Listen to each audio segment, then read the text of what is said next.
everybody! So I realized I have to talk really loudly for you to hear me because no matter what volume the music is at, it's still going to be loud. So I just have to be even louder.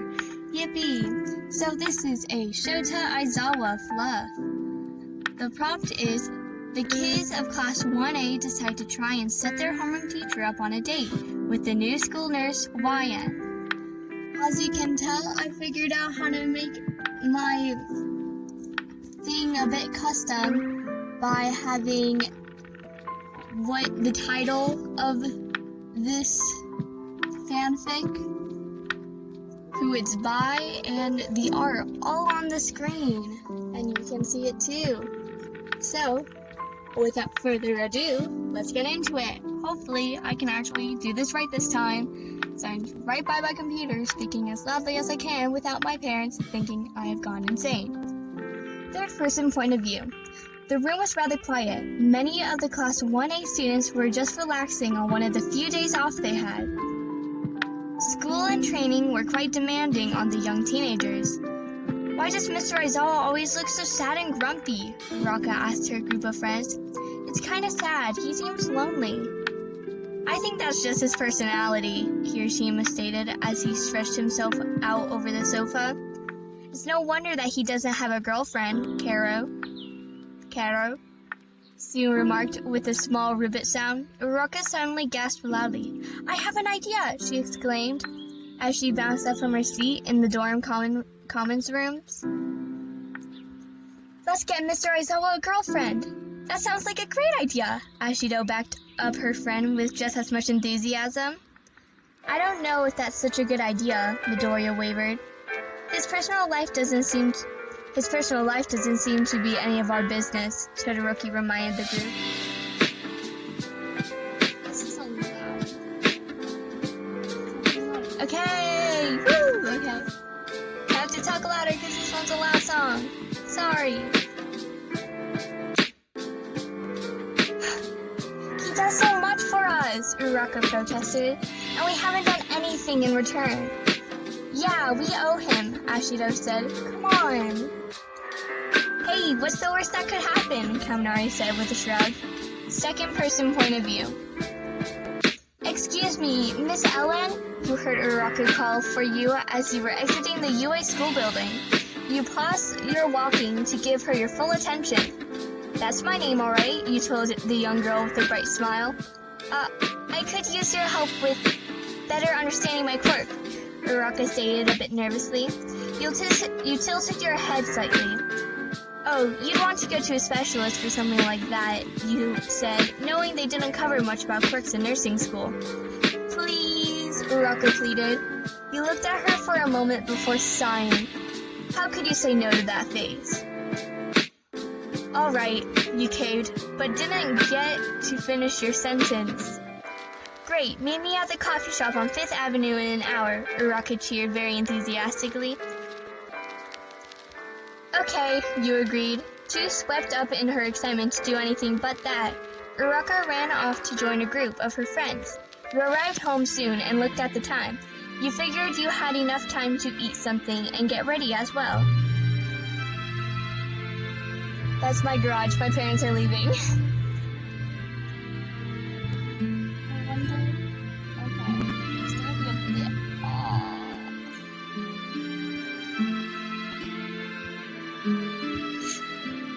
Don't mind that. Skipping ahead. Okay.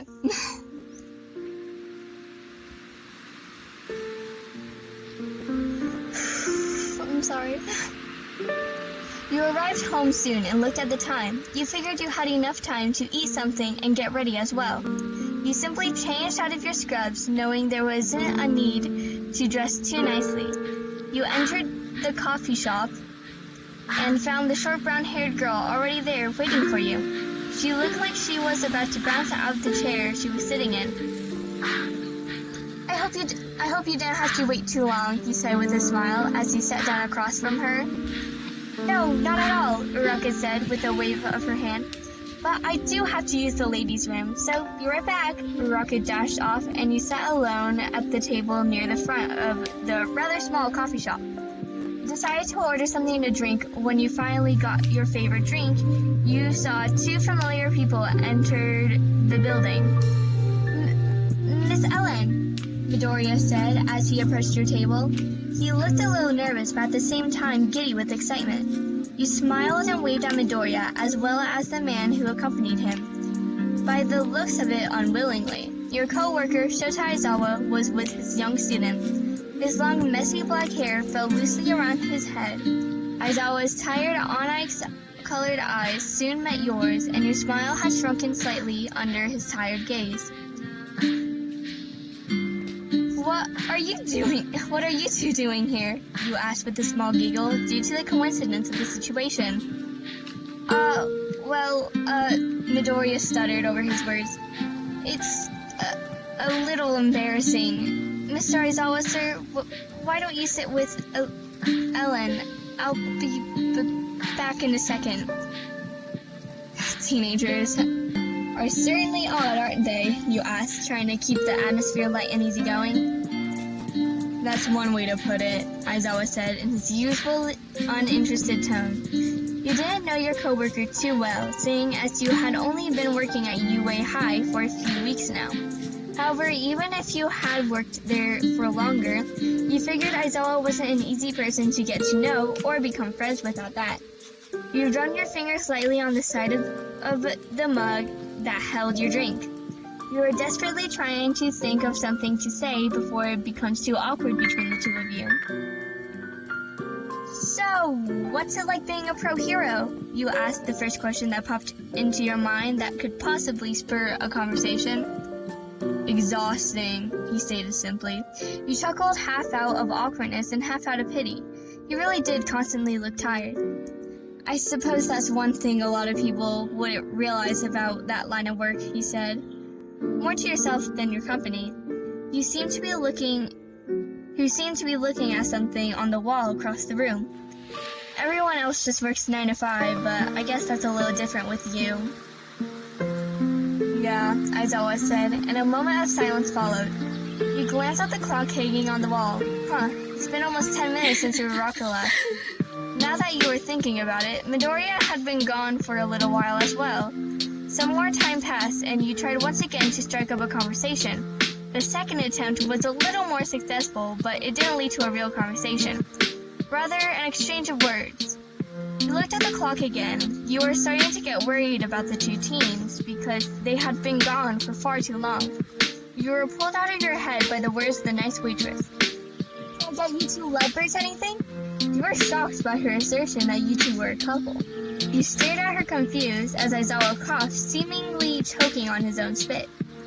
It was soon clear that the waitress was very embarrassed. She stuttered and apologized and dismissed herself. You rested your chin on the top of your hand and thought for a moment. Then it all made sense. This is a setup, you said as you started to laugh. What? Aizawa asked, confused as to what you meant. You know, like a couple of friends trying to get their other friends to date, you explained. Suddenly, your cheeks feeling a little warm. Oh, Aizawa said, scratching the back of his neck lightly. I honestly didn't think they were capable of doing something like this behind my back. Sounds like you underestimated them, you said playfully as you took a brief sip of your drink. You must have done something right if they did this under our noses. Or maybe we're just getting old. Aizawa made a sound between a scoff and a laugh. His faintest smirk graced his lips. You were proud of yourself for almost making him smile, and you felt that warmth find your cheeks again. You somehow managed to convince him to stay with you for the evening. It was only 5:30. The night was still young. Was what you had told him. He seemed too tired to put up much of a fight, or at least one that would make you give up. Hey, let's go get ice cream, you said randomly. What? Aizawa asked, thrown astray by the sudden change in conversation topic.